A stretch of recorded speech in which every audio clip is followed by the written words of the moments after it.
Good news para sa mga grantees ng Expanded Centenarians Act na 80, 85, 90, 95 at 100 years old.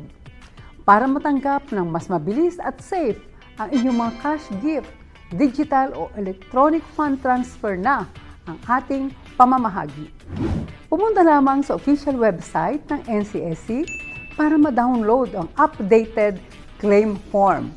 Pwede rin magtungo sa inyong OSCA o LSWDO para personal na makuha ang form. Piliin o i-check lamang sa updated claim form kung saan ninyo ito nais matanggap. Pwede ang bank account na ginagamit para sa GSIS, SSS, PIVAW, pension, o anumang savings account.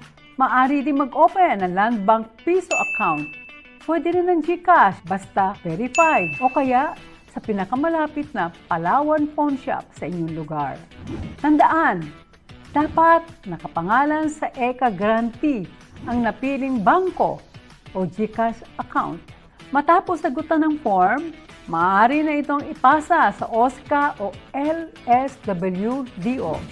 Kalakip ang mga kinakailangan dokumento tulad ng PSA, birth certificate o national ID o digital NSC-ID, one whole body picture at bank verified deposit slip o printed screenshot ng GCash profile information.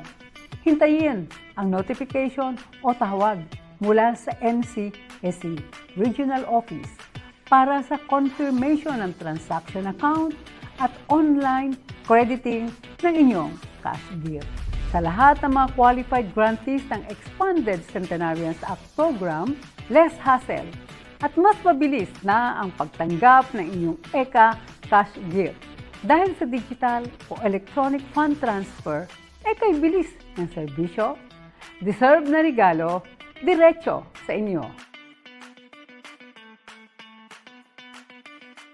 Subscribe na sa official YouTube channel ng National Commission of Senior Citizens para sa mahalagang impormasyon at programang may puso para sa seniors.